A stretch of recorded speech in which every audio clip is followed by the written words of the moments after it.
کے بعد آپ کے لیے دعا کریں. اب دعا کون کرے گا؟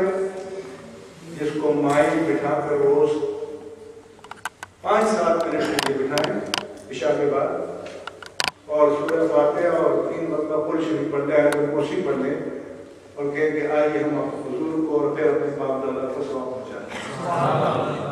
تو شیخ سعدی نے کہا ہے کہ وہ کام جو جوانی میں سکھایا جائے یا بڑھاپے میں ان کو پانی پر نقش ہے، ادھر لکیر کھینچو گے پیچھے سے ملتی جائے گی، لیکن وہ چیز جو بچپن میں سکھاؤ گے وہ پتھر پر نقش ہے، پتھر کی لکیر کبھی بھی نہیں مل سکتی. لہٰذا یہ جو آپ کی اپروچ ہے کہ یہ وہ میلاد کو شامل کر لیا، میلاد کو شامل کریں اور جو اپنے مرحومین کی سارے ثواب کرتے ہیں شامل کریں میلاد کو. 11ویں شریف کو بھی شامل کریں، بزرگان دین کو بھی شامل کریں، اپنے اکابر کو بھی شامل کریں. یہ کنٹراڈکٹری چیزیں تو نہیں ہیں، ایک دوسرے کی ضد تو نہیں ہے کہ آپ ایک کریں گے تو دوسرا نہیں ہوگا. یہ ایک دوسرے کے ساتھ جڑی ہوئی چیزیں ہیں، لازم و ملزوم چیزیں ہیں. تو ایک تو یہ آپ کو ودال کلیئرٹی معلوم ہونا چاہیے. ایک اور بیماری ہے کہ میرے ساتھ ٹی وی پر ایک مولانا بیٹھے ہوئے تھے، انہوں نے کہا ایک بڑی آفت آ گئی، مولانا گوگل ہے، جس کو جو چیز کرنی ہو کلک کرے اور گوگل صاحب سے پوچھے. اب کوئی آیت آ گئی، کوئی چیز آ گئی، کوئی نام آ گیا، اس کو لے کے دوڑ پڑے. تو بھائی اگر یہ گوگل صاحب جو ہیں اتنے ہی فیض والے ہیں تو یونیورسٹی بند کر دو، سب جاؤ گوگل پہ اور ڈاکٹر بن جاؤ، آئی ٹی اسپیشلسٹ بن جاؤ، سائنٹسٹ بن جاؤ، ٹیکنالوجسٹ بن جاؤ، لیو کریئر سائنٹسٹ بن جاؤ، جو چاہو بن جاؤ، اکانومسٹ بن جاؤ، پولیٹیکل سائنس کا ایکسپرٹ بن جاؤ اور یونیورسٹیاں بند کرو. کیا بند ہے امریکہ میں؟ بولو نہیں. تو گوگل صاحب تو یہاں سے اپریٹ ہو گیا نا. تو اگر گوگل میں انگریزی جاننے والا کلک کر کے اور میڈیکل کتابیں پڑھ کے ڈاکٹر نہیں بن سکتا تو کیا دین کی اہمیت میڈیکل سے بھی کم ہے؟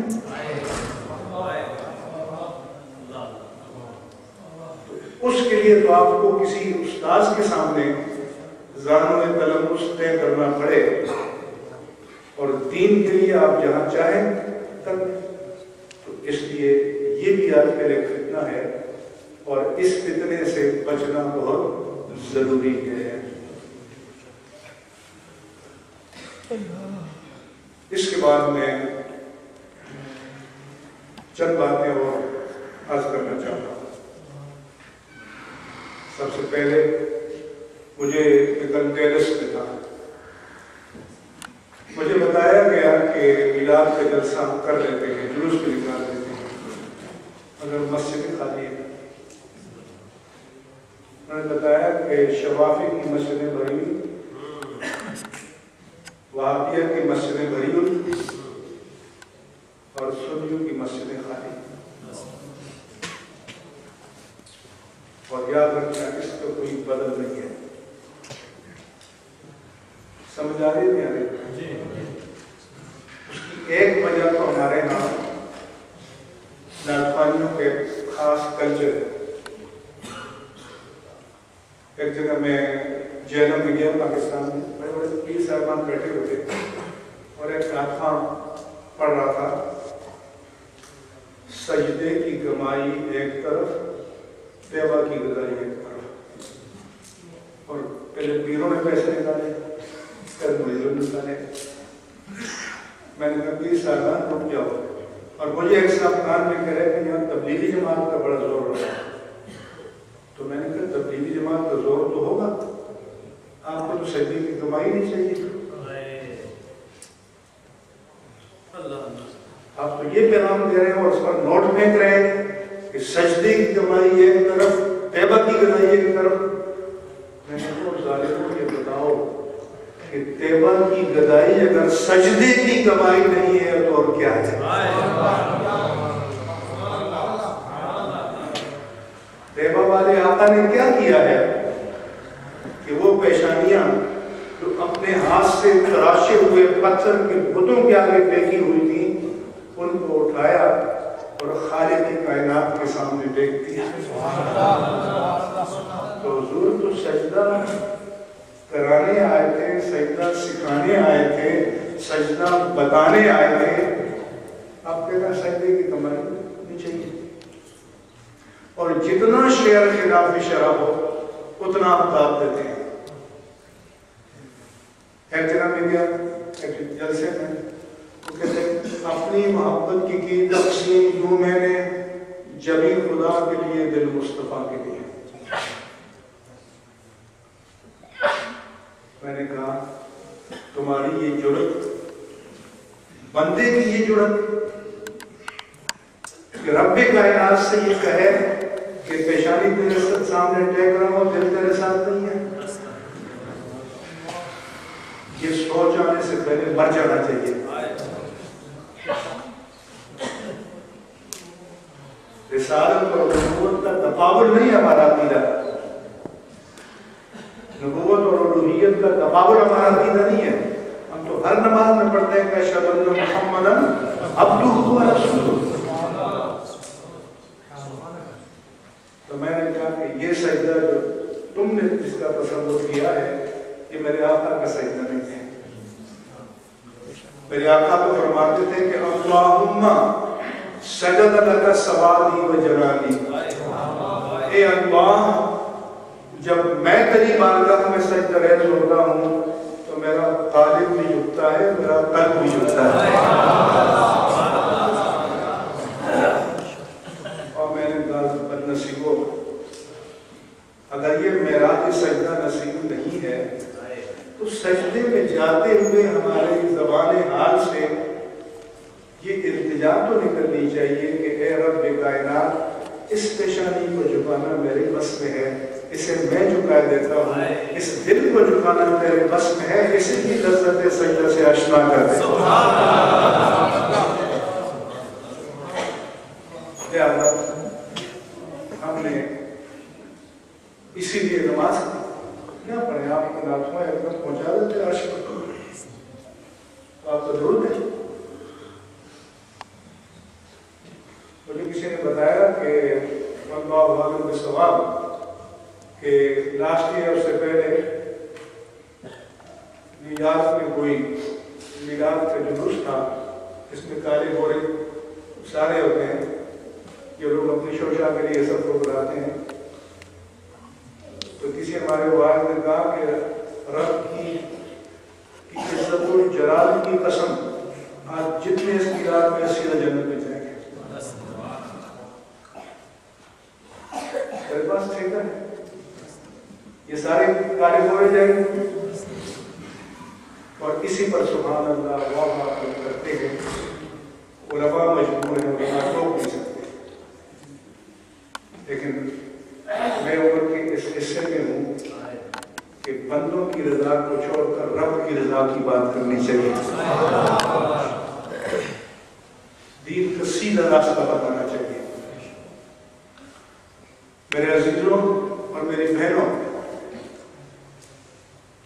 عبادات میں سے بات ایسی ہیں کہ بعض صورتوں میں موقوف ہو جاتی ہیں. اگر پیسہ نہیں ہے تو زکوٰۃ واجب نہیں ہے. اگر ضعیف لوگ ہے, روزہ نہیں رکھ سکتا تو فدیہ دے گا. یا انتہائی بیمار ہے, پیسہ نہیں ہے تو حج نہیں کرے گا. لیکن یاد رکھنا نماز کسی حالت میں سسپینڈ نہیں ہوتی. کھڑے ہو کر نہیں پڑھ سکتے تو بیٹھ کر پڑھو. رکوع سجدے میں نہیں جا سکتے تو اشارے سے رکوع کرو, اشارے سے سجدہ کرو. اور چاہے چوبڑی مار کر بیٹھو, آلتی پاتی مار کر بیٹھو, اگر معذور ہو تو جس طرح آسان ہو بیٹھو، یہ بھی نہیں ہے تو ٹانگیں قبلے کی طرف پھیلا کر بیٹھو اور اشارے سے رکوع سجدہ کرو۔ اس سے بھی گئے گزرے ہو تو چت لیٹو اور ٹانگوں کا رخ قبلے کی طرف ہوگا اور ابرو کے اشارے سے رکوع اور سجدہ کرو، تب ثابت ہوگی نماز جب ہوش قائم نہ رہے۔ تو آپ مجھے بتائیں کہ اگر ہم نے نمازوں کو اس طرح چھوڑ دیا تو یہ جلوس پر عشق مصطفیٰ کی دلیل ہے، یہ مجالس عشق مصطفیٰ کی دلیل ہے؟ اگر ہے تو ضروری ہے۔ اس لیے ایک تو یہ ہے کہ مومن اور کافر کے درمیان فرق کرنے والی چیز نماز۔ اللہ نے فرمایا کہ جہنمیوں سے پوچھا جائے گا کہ ما سلککم فی سقر، تمہیں جہنم میں کیوں ڈالا گیا؟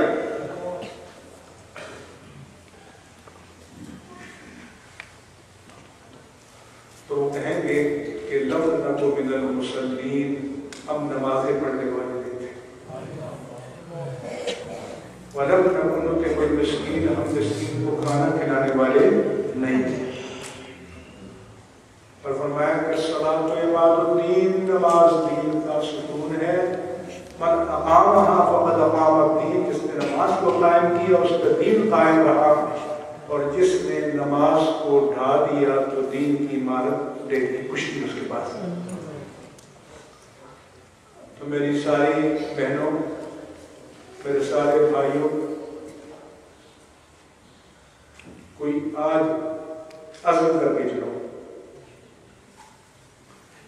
اللہ تعالیٰ کی توفیق سے عزم کر کے چلو، اور یہ بھی آپ کے ذہن میں رہے کہ جب سے آپ بالغ ہوئے ہیں وہ سب نمازیں آپ کے کھاتے میں ڈیبٹ میں لکھی ہوئی ہیں، قرض ہے آپ کے ذمہ، نہیں پڑھیں گے تو ایک ایک کا حساب دینا پڑے گا۔ اس لیے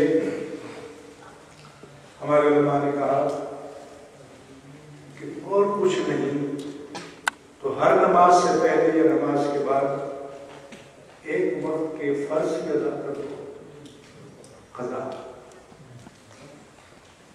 اور صبح صادق اور فجر کے فرائض کے درمیان سنتوں کے علاوہ کوئی نفل نماز نہیں، لیکن قضا پڑھ سکتے ہیں۔ فجر کے فرائض کے بعد طلوع آفتاب تک کوئی نوافل نہیں، لیکن قضا نماز پڑھ سکتے ہیں۔ عصر کے فرائض کے بعد غروب تک کوئی نوافل نہیں، لیکن قضا نماز پڑھ سکتے ہیں۔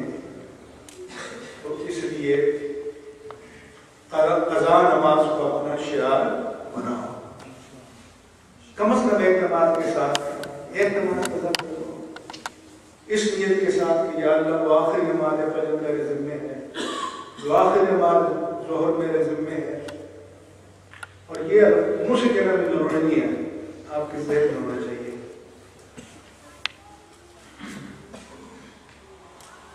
اور امام اہل سنت مجدد دین و ملت امام احمد رضا قادری رحمہ اللہ تعالیٰ نے فرمایا کہ بہت زیادہ نمازیں ہیں، بہت زیادہ نمازیں ہیں، گنتی نہیں ہے، سالوں کی نمازیں ہیں، تو چلو ایسا کرو کہ تکبیر تحریمہ کے بعد ثنا نہ پڑھو، فاتحہ پڑھ لو، مختصر کوئی آیت ملا لو، رکوع میں ایک ہی تسبیح پڑھ لو، سجدے میں ایک ہی تسبیح پڑھ لو،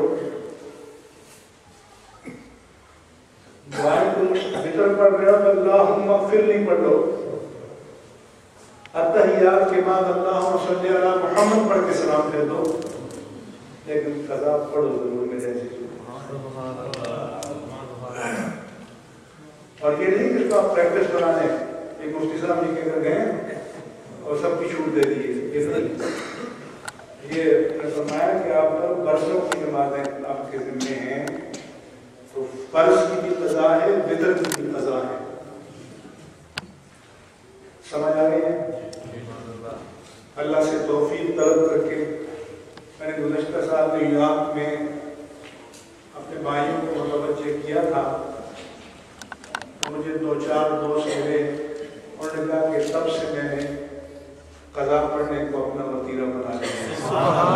میں نے کہا میری نجات کا سامان ہو گیا۔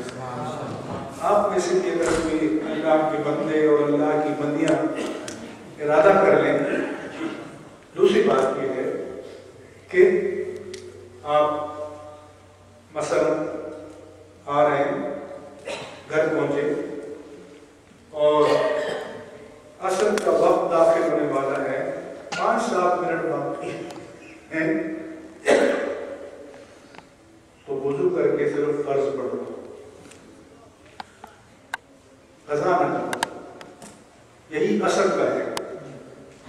مغرب کا وقت بھی کافی ہوتا ہے، آپ کو ٹائم میں معلوم ہونے چاہیے۔ عشاء کا وقت بھی ہوتا ہے۔ اب میں آپ کو تھوڑا سا نماز کے بارے میں بتانا چاہتا ہوں کہ نماز کی نیت جو ہم زبانی کرتے ہیں یہ ضروری نہیں ہے، یہ مستحب ہے، یہ حضور سے ثابت نہیں ہے۔ ہمارے فقہائے کرام نے لکھا ہے کہ نیت زبانی کر لے تاکہ ذہن میں یہ حاضر ہو جائے کہ کون سی نماز پڑھنے جا رہا ہے۔ لیکن اگر اٹینٹیو ہے کہ زور کی پڑھ رہا ہوں یا اثر کی، تو لفظی نیت کے بغیر بھی، تو ایک صاحب نے بتایا تھا کہ کسی کو نے وہ بیٹھ کیا، اسلام قبول کیا، اس کو مسجد میں نماز کے لیے لے آئے، اس کو نیت سکھائی، اپنے ساتھ کھڑا کیا، تو وہ نیت کرتے کرتے کافی دیر ہوتی۔ وہ سلام کے بعد اس نے کہا جی ہم تو فٹافٹ نیت کرتے ہیں، آپ کتنی زیادہ گاڑی؟ اس نے کہا جلدی پشتی مسلمان ہیں، پیدائشی مسلمان ہیں، جب آپ کہتے ہیں کہ منہ میرا طرف کعبہ شریف کے، آپ کے سامنے کعبہ جلدی آ جاتا ہے، میرے سامنے ذرا دیر سے آتا ہے۔ قلب اگر پاک ہو جائے، قلب اگر مصفا ہو جائے، قلب اگر قرآنی ہو جائے، تو اس لیے اللہ اکبر تکبیر تحریمہ کہہ کر نماز میں شامل ہوتے ہیں۔ اللہ اکبر کہنا فرض ہے، کانوں تک ہاتھ اٹھانا یہ سنت ہے، اور ہاتھ جب آپ اٹھائیں تو ہتھیلی نہ پوری انگلیاں کھلی ہوں، نہ بالکل بینی ہو، فطری ہو، اور رخ قبلے کی جانب ہو، چہرے کی جانب ہو۔ کس طرح ہو؟ قبلے کی جانب ہو۔ اللہ اکبر کہہ کر زیر نام باندھ لیں۔ خواتین مونڈے تک ہاتھ اٹھائیں اور سر پر اوپر نیچے ہاتھ رکھتے، باندھیں گی نہیں۔ سبحانک اللہم یہ سنت ہے، اعوذ باللہ پڑھنا سنت ہے، بسم اللہ پڑھنا سنت ہے، سورہ فاتحہ پڑھنا واجب ہے، سورت ملانا واجب ہے، وَلَضَّالِّينَ کے بعد آمین آہستہ کہنا سنت ہے۔ آج کل دیگر ائمہ کے لوگ اونچی آواز سے آمین کہتے ہیں جہری نمازوں میں، ہمارے لوگ شوقی کہتے ہیں، تو آپ کو اپنے امام کی اقتداء کرنی چاہیے۔ شوافع اور حنبلیوں کے ہاں امام کے پیچھے فاتحہ پڑھی جائے گی۔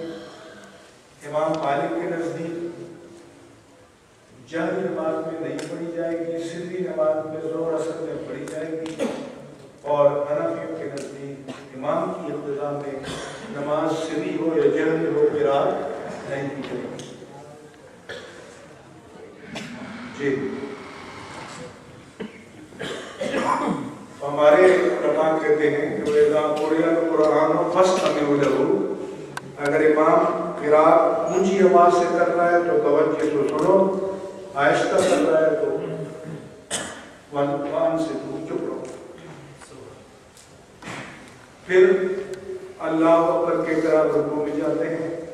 یہ بھی ذہن میں رہے کہ جو تکبیرات انتقال ہیں، اللہ اکبر کہہ کر رکوع میں جانا، سمع اللہ لمن حمدہ کہہ کر اٹھنا، اللہ اکبر کہہ کر سجدے میں جانا اٹھنا، یہ تکبیرات سنت ہیں۔ چھوٹ جائے تو نماز ہو جائے گی، چھوٹ جائے یا بھول جائے تو نماز ہو جائے گی، دانستہ لوگ نہیں چھوڑے گا۔ اسی طرح سے اگر رکوع میں سبحان ربی العظیم کی بجائے سبحان ربی الاعلیٰ پڑھ لیا یا سجدے میں سبحان ربی العظیم پڑھ لیا تو نماز پھر بھی ہو جائے گی۔ صرف رکوع اور اتحیات میں تلاوت کرنے سے نماز نہیں ہوگی اور سجدے سے لازم آئے گا۔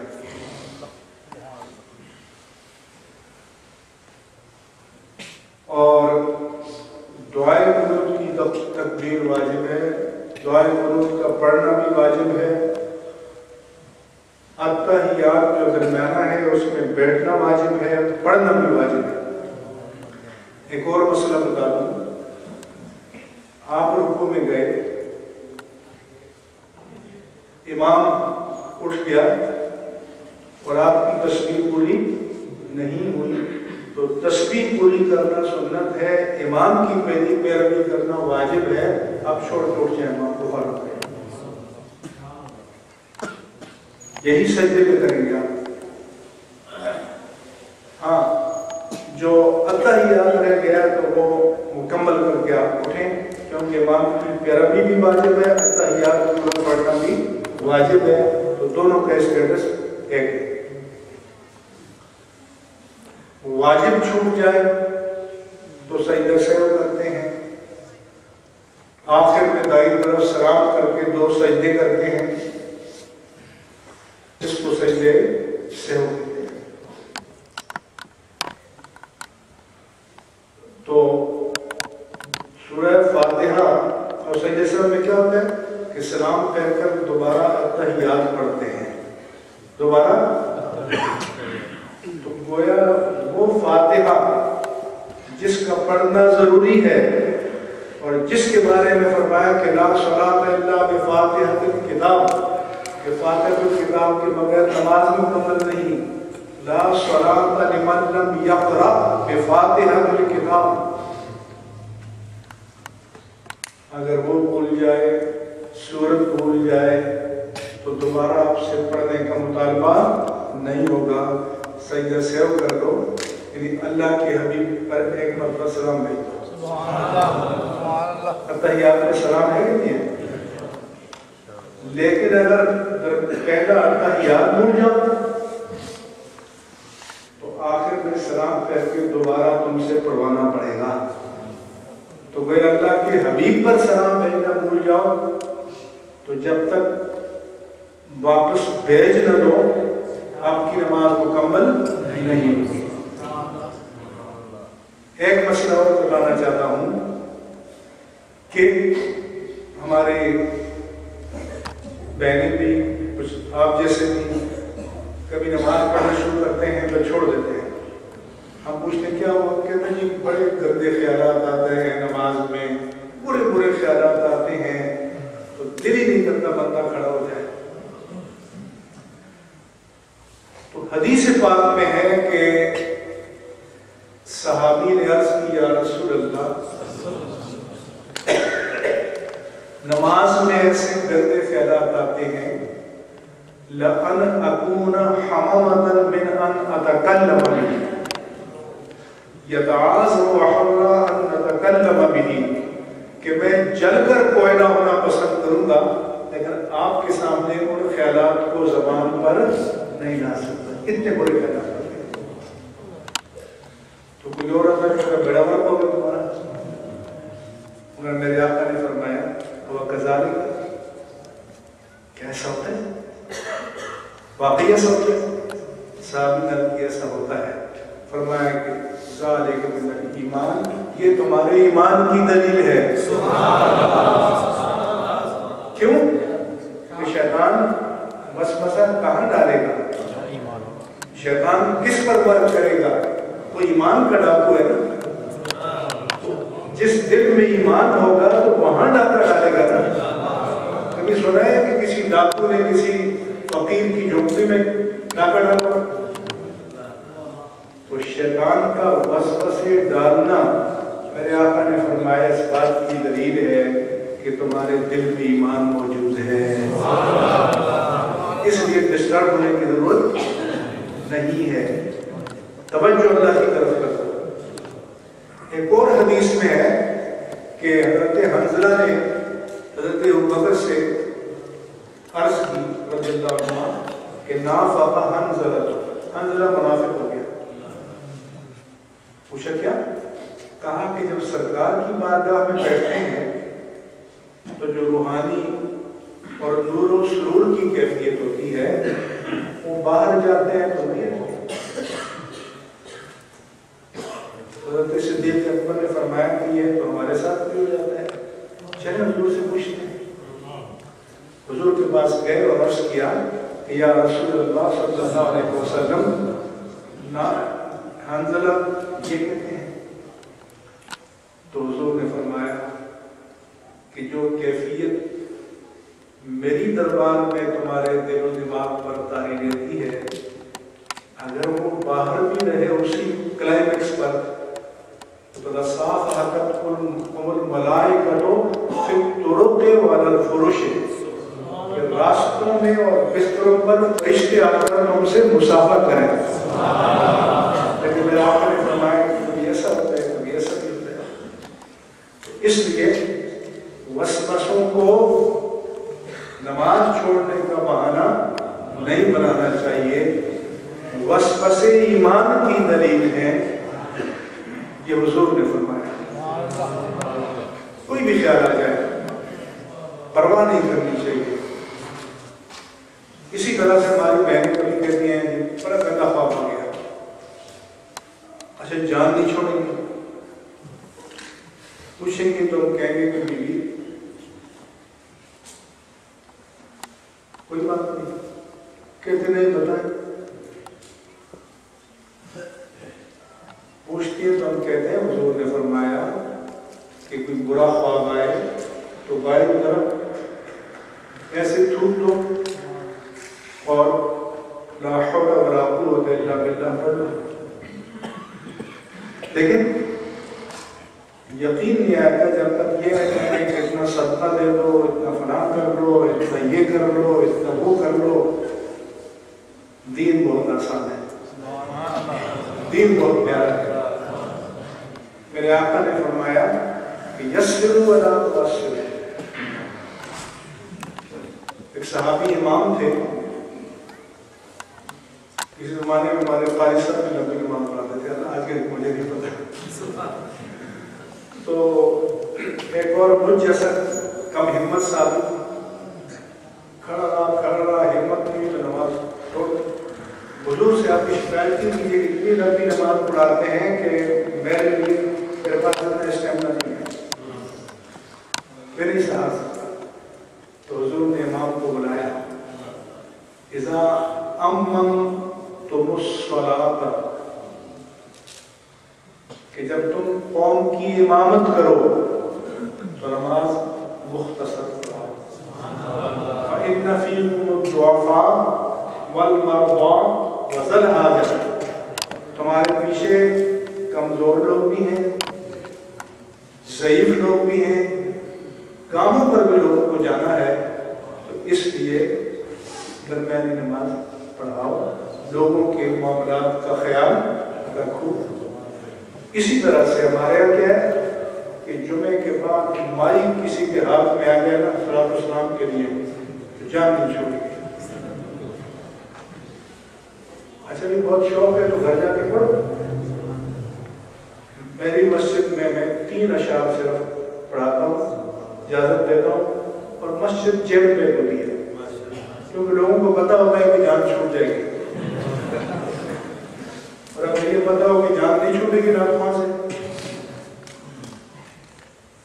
تو اس لیے فرمایا کہ یسروا ولا تعسروا، دین کو آسان کر کے پیش کرو، مشکل کر کے پیش نہ کرو۔ بشروا ولا تنفروا، لوگوں کو بشارتیں دو، متنفر نہ کرو۔ ہاں فرمایا کہ جب تم اپنی نماز پڑھو تنہا تو فل یکبر ماشا جتنی مرضی لگی پڑا. ایک تو یہ میں چاہوں گا کہ ہمارے یہاں جمعے میں بھی بروقت تقریریں ختم نہیں ہوگی, وقت پر نمازیں نہیں ہوگی, اور جب ہم نماز کے فضائل بیان کریں گے تو ہم کہیں گے نماز پابندی وقت کی تعلیم دیتی ہے. اب دیکھیں گے اس کو یہ نہیں پتا. تو اس لیے ہمیں اچھی مثال سیٹ کرنی چاہیے. لوگ زیادہ سے زیادہ آپ کے پاس آئیں تو ان کو پتہ چلے کہ وقت میں نماز ہو جائے گی, وقت میں فارغ ہو جائیں گے, وقت میں چلے جائیں گے. دین کو آسان کرو. میں یہ خواتین کو ایک اور بات بھی عرض کر دوں کہ گھروں میں قرآن مجید ہوتا ہے. آپ کا بیڈ ہے تو فرض کرو کہ قرآن مجید یا جو بھی دینی کتابیں ہیں وہ الماری کے اندر ہے, الماری بند ہے, تو اس طرف پاؤں بھی ہو تو کوئی مسئلہ نہیں ہے. ہاں آپ کے پاؤں ہیں, الماری بند نہیں ہے, لیکن پاؤں کے لیول سے قرآن اونچا ہے تو پھر بھی کوئی بات نہیں, بیڈ بھی نہیں ہے. بعض اوقات قرآن بے خیالی میں گر جاتا ہے تو اب یہ ہماری بیویاں جان پاتی ہیں اس کا کفارہ کیا ہے, اس کا فلاح کیا ہے. ہم کہتے ہیں اس کا کچھ بھی نہیں ہے, اللہ سے معافی مانگتے ہیں, غلطی ہوتی ہے, دین آسان ہے. لیکن اور دوسرا یہ کہ عاملوں کی جان چھوڑو, بلکہ عاملوں سے اپنی جان چھڑاؤ. کہ پاکستان کی میڈیا نے اس قوم کو تباہ کر دیا ہے, برباد کر دیا ہے, اور نہ صرف وہاں بلکہ ادھر والوں کو بھی برباد کر دیا ہے. یہاں سے ٹیلی فون جاتے ہیں کہ فلاں بات ہے تو کیا ہو گیا, فلاں ہو گیا تو کیا ہو گیا. تو مجھ سے پوچھتے ہیں تو میں نے کہا کہ پرانے زمانے میں فلاسفہ کا نظریہ تھا کہ اللہ نے عقل اول کو پیدا کیا, خود ریٹائر ہو گیا, اب وہ نظام کائنات کو چلا رہا ہے. آج کل آپ کے نظام کائنات کو عامل چلا رہے ہیں. تو یہ مہربانی کرو کہ فراڈیے عاملوں سے جان چھوڑو, اور اسی طرح فراڈیے پیروں سے بھی جان چھوڑو. جو شرائط امام اہل سنت امام احمد جان قادری محدث بریلی رحمۃ اللہ تعالی نے بیعت کے لیے رکھی ہیں, اس میزان پر پیروں کو فرق ہو. کوئی پورا اترتا ہے تو الحمدللہ, لیکن آج کل تو بس لائن لگی ہوئی ہے. کسی پیر کا کوئی ایجنڈا لے کے آپ نے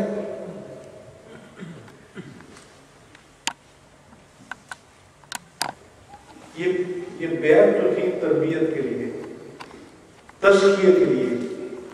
اب پتہ نگرانوں کے لیے کس کے لیے مجھے علم نہیں ہے.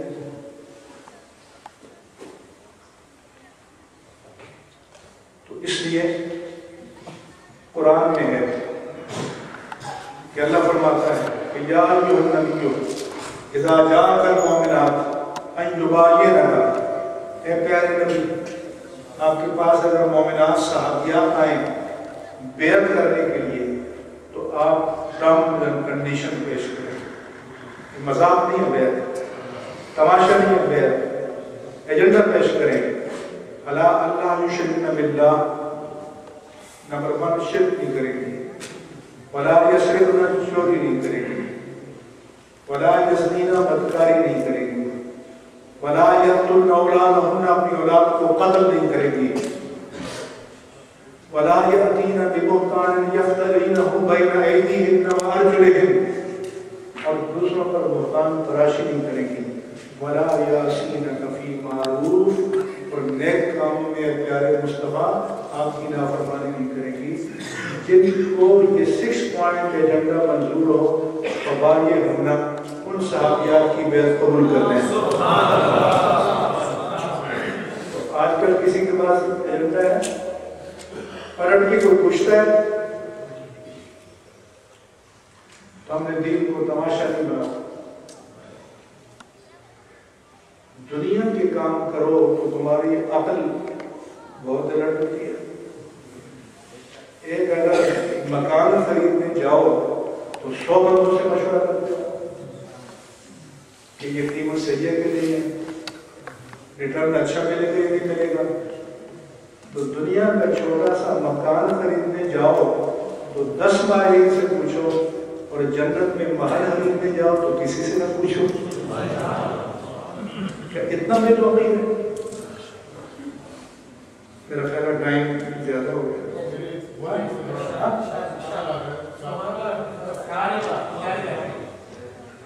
ٹھیک ہے, آپ کہیں گے کہ بھائی خود تو کہتے ہو کہ لوگوں کو زیادہ پریشان نہیں کرو. تو اس لیے میں یہ بھی چاہتا ہوں کہ ہمیں ہر چیز میں دین کے اصولوں کا پتہ ہونا چاہیے. ہم ٹی وی پر بھی بتاتے ہیں. اعلیٰ حضرت سے پوچھا گیا کہ قبر پر جائیں, غوث الاعظم کی قبر ہو, خواجہ معین الدین چشتی اجمیری کی قبر ہو, داتا گنج بخش کی قبر ہو, بزرگوں کی قبر ہو رضی اللہ تعالیٰ عنہ, تو پوچھا گیا کہ قبر کو بوسہ دینا جائز ہے یا نہیں. امام اہل سنت نے فرمایا کہ علماء کے اس میں اقوال ہیں. وَلِكُلِّ مَقَامٍ رِجَالٍ وَلِكُلِّ رِجَالٍ مَقَالٍ وَلِكُلِّ مَقَالٍ مَجَالٍ وَلِكُلِّ مَجَالٍ مَحَالٍ. عوام کے لیے اختیار کیا ہے کہ قبر کو بوسہ نہ دیں, کیونکہ بوسہ دینے کی اجازت دیں گے تو پھر سجدے کی طرف جائیں گے. اس لیے آپ قبر پہ جائیں تو بوسہ نہ دیں. احتیاط اس لیے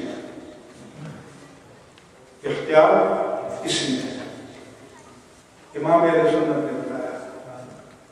اسی طرح سے یہ جو ہمارے ہاں میلاد النبی کے موقع پر ادھر تو ہوتا تھا, میں نے یاد نہیں لے گا, بیت اللہ کی شبی بھی اور روضہ رسول کی شبی.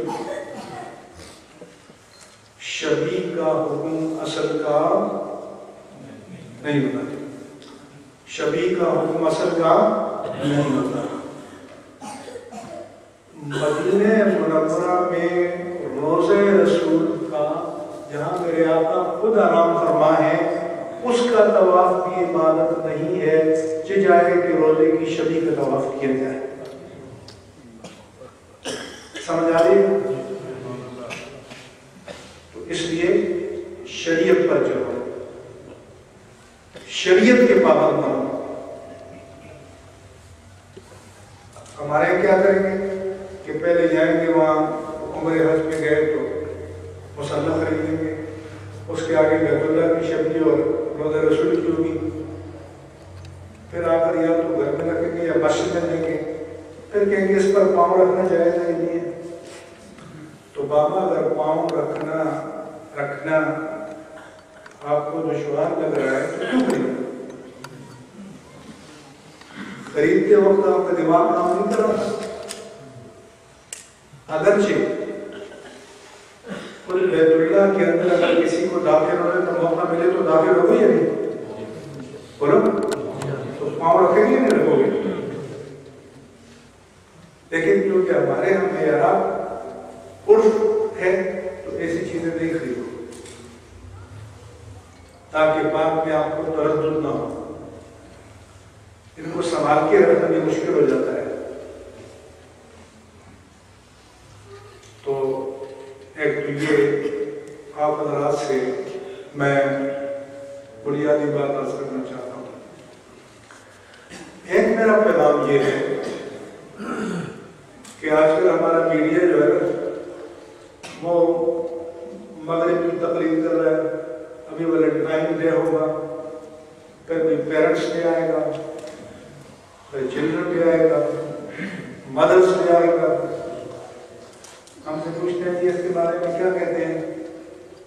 میں کہتا ہوں کہ یہ مغرب والے ہیں جن کے لیے ماؤں کے لیے سال میں ایک دن ہے، ہمارے دین میں سارے کے سارے دن ماؤں کے ہیں۔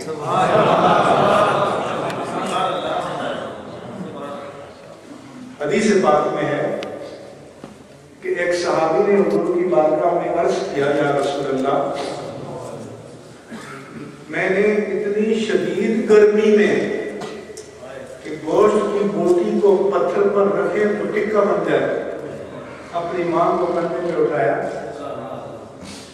مینا لے گیا، عرفات لے گیا، مزدلفہ لایا، مینا لایا، حرم میں لایا، طواف کرایا، سعی کرائی، حج کرایا، عمرہ اپنے کندھے پہ اٹھا کے اتنی گرمی میں، کیا میں نے ماں کا حق ادا کر دیا ہے؟ میرے آقا نے فرمایا کہ نہیں، تمہاری پیدائش کے وقت اس کو درد کا جو ایک جھٹکا لگا تھا، تو نے اس کا حق بھی ادا نہیں کیا۔ اس لیے اپنی ماؤں کا احترام کرو، اپنے ماں باپ کا احترام کرو، اور میں ماں باپ سے یہ کہتا ہوں کہ مشکل وقت ہے، اولاد کے لیے بد دعا نہ کریں، جب بھی دعا کریں ہدایت کی دعا کریں۔ حدیث میں ہے کہ بد دعا کرو گے اور اگر ساتھ قبولیت ہوئی اور اس پر کوئی آفت آ گئی تو پھر تم بے جاؤ گے، تو صبر کرو، لیکن اولاد کے لیے بد دعا نہ کرو، اس کی ہدایت کی دعا کرو۔ یہاں دین کو بچانا بہت مشکل کام ہے، دنیا بسانا تو آسان ہے، دین کو بچانا مشکل ہے۔ اگر میں آپ سے عرض کروں کہ یہاں جن کو میں دیندار دیکھتا ہوں وہ پاکستان سے زیادہ دیندار ہیں، پاکستان سے بہتر ہے، مائیں بھی، بیٹیاں بھی، بچیاں بھی۔ جب میں اسلامی مساجد میں، مراکز میں ان کو دیکھتا ہوں، اور جو نوجوان ہیں میں ان کو بھی سلام کرتا ہوں۔ یہ یاد رکھنا کہ میں اور آپ یہ جو بڈھے ہیں نا سارے، یہ ڈانٹتے رہتے ہیں بچوں کو، بوڑھے ہوتے ہیں نا ہمارے مشورے میں ڈانٹتے ہیں، تو بابا جی میرے اور آپ کے 100 سجدوں کی وہ قیمت نہیں ہے اور جو کسی جوان کے ایک سجدے کی ہے۔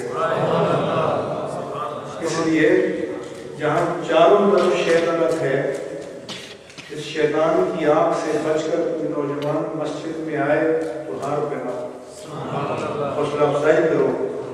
میں علماء سے بھی کہتا ہوں کہ مہربانی کرو، نوجوانوں سے انٹریکشن کرو، نوجوانوں سے رابطہ رکھو، یہ ہماری طاقت ہے۔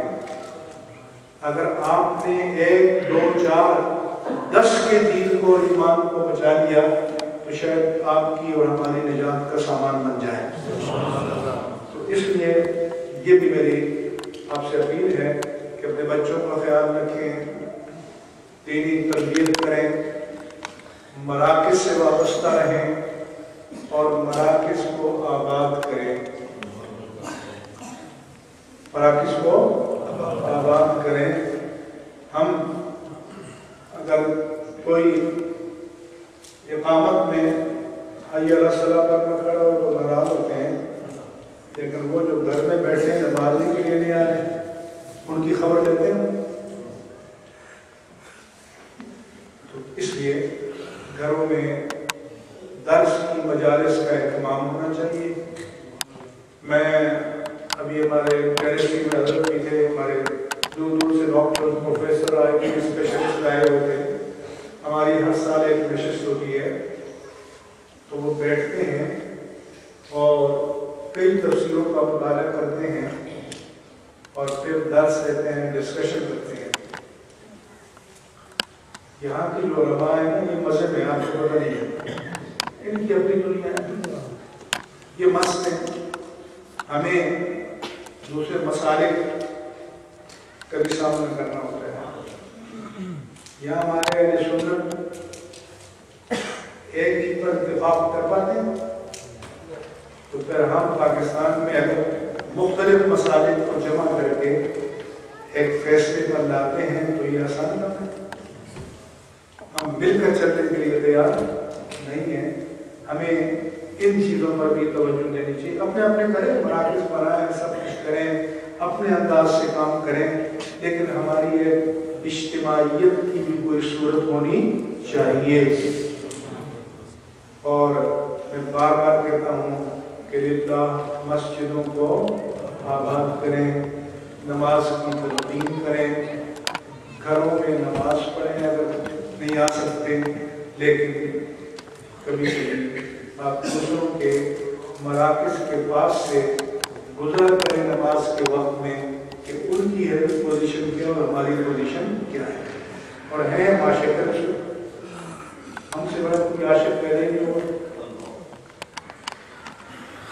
تو ایسا بھی کوئی عشق مصطفیٰ ہے کہ نماز سے رشتہ ٹوٹ جائے، اطاعت مصطفیٰ سے رشتہ ٹوٹ جائے. تو اس لیے یہ دونوں عشق جو ہے نا، اس کو چھوڑو. اور پھر آپ کے گھر میں کتابیں ہونی چاہیے مسائل کی، اور نہیں تو بار شریف رکھو، کوئی تفسیر ترجمہ ہونا چاہیے. اور یہ بھی آپ کو بتاؤں کہ اگر یہ مرکز آباد نہ ہوئے تو ایک دو نسلوں کے بعد آپ کی زبان بھی سب ختم ہو جائے گی.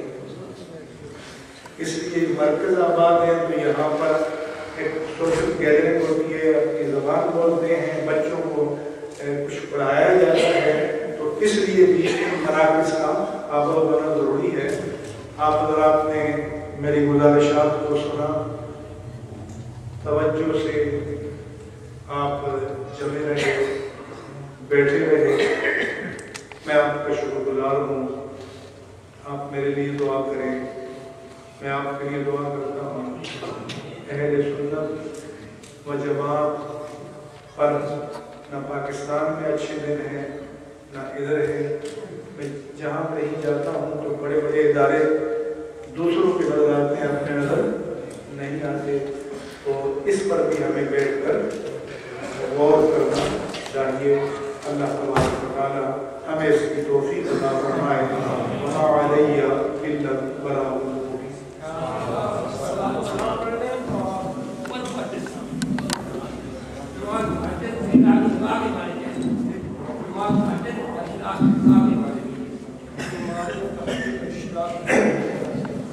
نماز تہجد کی کم از کم 2 رکعت ہیں، زیادہ سے زیادہ 8 ہیں، اور صبح صادق سے پہلے پڑھنی ہوتی ہیں.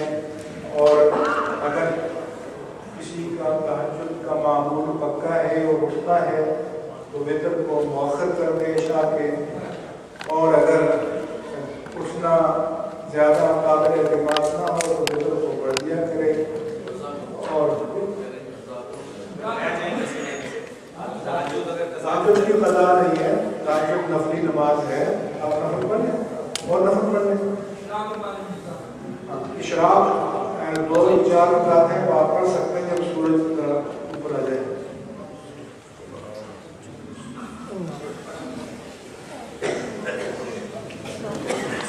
مصطفیٰ جانے رحمت تیرا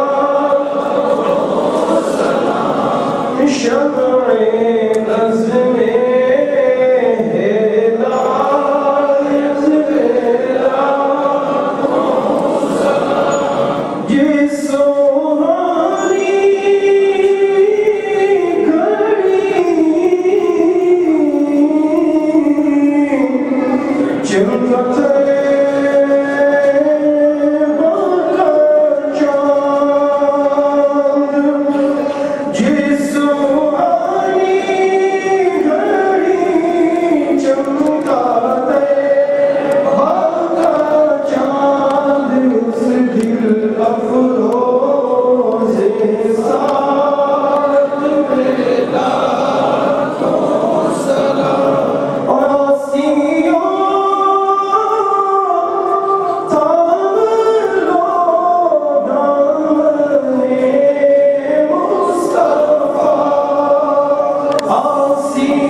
حبيب الله. أعوذ بالله من الشيطان الرجيم. بسم الله الرحمن الرحيم. قل يا أيها الكافرون لا أعبد ما تعبدون ولا أنتم عابدون ما أعبد ولا أنا عابد ما عبدتم ولا أنتم عابدون ما أعبد لكم دينكم ولي دين. بسم الله الرحمن الرحيم. قل هو الله أحد الله الصمد لم يلد ولم يولد ولم يكن له كفوا أحد. قل هو الله أحد الله الصمد لم يلد ولم يولد ولم يكن له كفوا أحد. بسم الله الرحمن الرحيم. قل هو الله أحد الله الصمد لم يلد ولم يولد ولم يكن له كفوا أحد. بسم الله الرحمن الرحيم. قل أعوذ برب الفلق من شر ما خلق ومن شر غاسق إذا وقب ومن شر النفاثات في العقد ومن شر حاسد إذا حسد. بسم الله الرحمن الرحيم. قل أعوذ برب الناس ملك الناس إله الناس من شر الوسواس الخناس الذي يوسوس في صدور الناس من الجنة والناس. بسم الله الرحمن الرحيم. الحمد لله رب العالمين الرحمن الرحيم مالك يوم الدين. إياك نعبد وإياك نستعين. اهدنا الصراط المستقيم صراط الذين أنعمت عليهم غير المغضوب عليهم ولا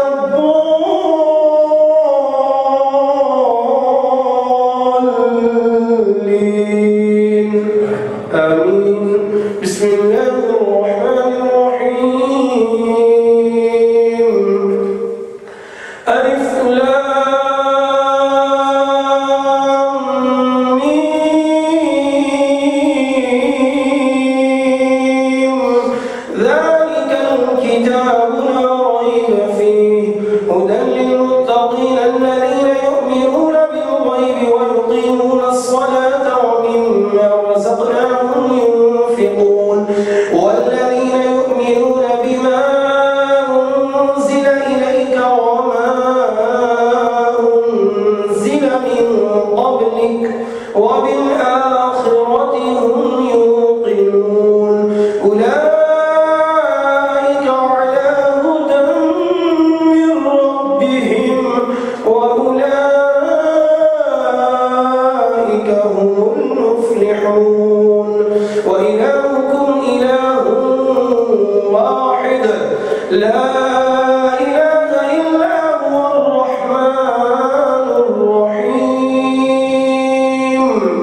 الأنبياء والمرسلين سيدنا ومولانا محمد وعلى آله وأصحابه أجمعين یا رب العالمین۔ آج جو محفل وصال ثواب کا انعقاد ہوا اور اس میں جو بھی کلمات خیر کہے گئے اور سنے گئے اور جو محاضر کا اہتمام کیا گیا، یا اللہ اس سب کی سعادت کو، عبادت کو اپنی رب کی بارگاہ میں نذرانہ بندگی اور اپنے حبیب کریم کی بارگاہ میں نذرانہ عقیدت و محبت اور حضور غوث الاعظم رضی اللہ تعالیٰ عنہ اور جمیع اولیاء کبار رضوان اللہ تعالیٰ علیہم اجمعین کی بارگاہ میں نذرانہ عقیدت و محبت کو اپنی جناب عالی میں مقبول محجوب فرما۔ یا رب العالمین، ہم اس کا ثواب ہدیۃً تیرے حبیب مکرم صلی اللہ علیہ وسلم کے حضور پیش کرتے ہیں، اپنے حبیب کریم کو عطا فرما۔ حضور اکبر کے وسیلے سے جمیع انبیاء و مرسلین علیہم السلام کو عطا فرما۔ ان کے وسیلے سے جمیع اہل بیت اطہار، امہات المؤمنین، اصحاب صدیقین و صادقین، ائمہ دین متین، اولیاء کاملین، جمیع عباد صالحین رضوان اللہ تعالی علیہم اجمعین کی ارواح طیبہ کو پہنچا۔ ان تمام نفوس قدسیہ کے توسط اور وسیلے سے علی خادم صاحب کے والد صاحب مرحوم کی روح کو، اس کا چودھری منظور مرحوم کو اور قاری عامر حسین صاحب کی والدہ مرحومہ کو اس کا اجر و ثواب عطا فرما۔ اور یا رب العالمین، اس جماعت مسلمین و مسلمات میں جن کے ماں باپ دونوں یا کسی ایک کا انتقال ہو چکا ہے، اور سب کے تمام اعزاء و اقرباء جو ایمان کے ساتھ اس دنیا سے چلے گئے، ان سب مرحومین و مرحومات کو اس کا اجر و ثواب عطا فرما۔ یا رب العالمین، ان سب کو اور ہم سب کو آخرت میں شفاعت سید المرسلین نصیب فرما۔ ان سب کو اور ہم سب کو آخرت میں اپنی مغفرت کاملہ نصیب فرما۔ اور علی خادم صاحب کے والد مرحوم، قاری صاحب کی والدہ مرحومہ تو بالخصوص ہمارے تمام مرحومین و مرحومات کو جنت الفردوس میں مقام عطا فرما۔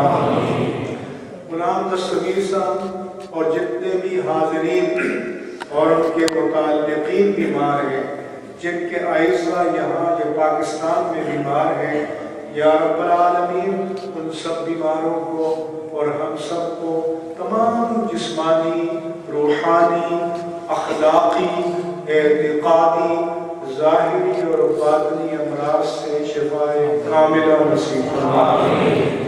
یا رب العالمین، تیرے فضل و عطا سے ہم سب کی جو حیات مقدر ہے، سارے بھائی و بہنیں اسے عزت و آبرو کے ساتھ، فراخی و خوشامدی رزق، روزگار اور کاروبار کے ساتھ، تنگی جسم، تنگی جان، تنگی مال اور تنگی حالات سے بچاتے ہوئے یا رب العالمین توفیق اعمال و ایمان کے ساتھ نصیب فرما۔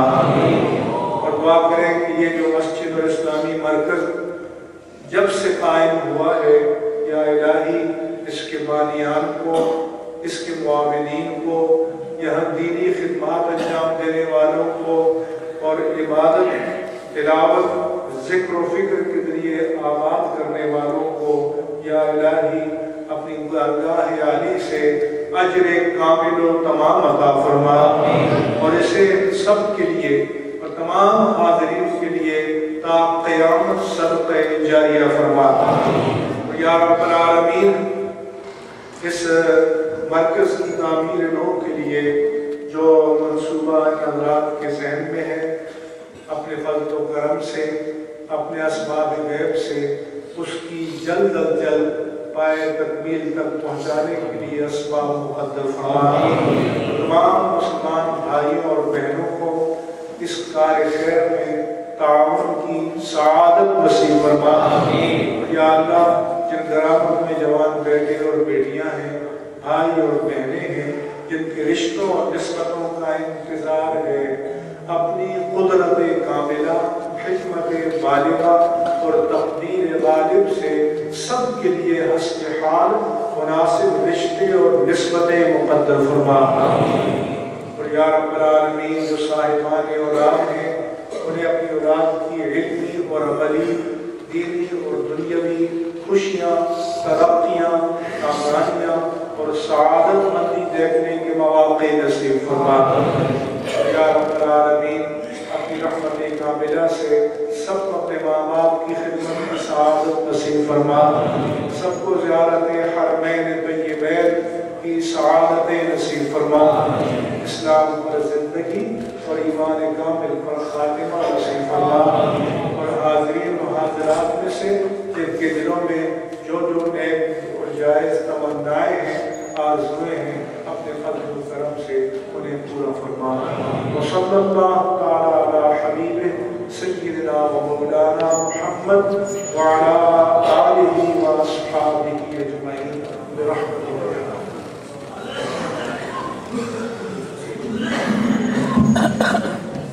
یہیں سب بندی کر لیں، جماعت کے ساتھ نماز پڑھیں گے، اس کے بعد انشاءاللہ کھانے کا اہتمام ہوگا۔ اذان یہ دیں۔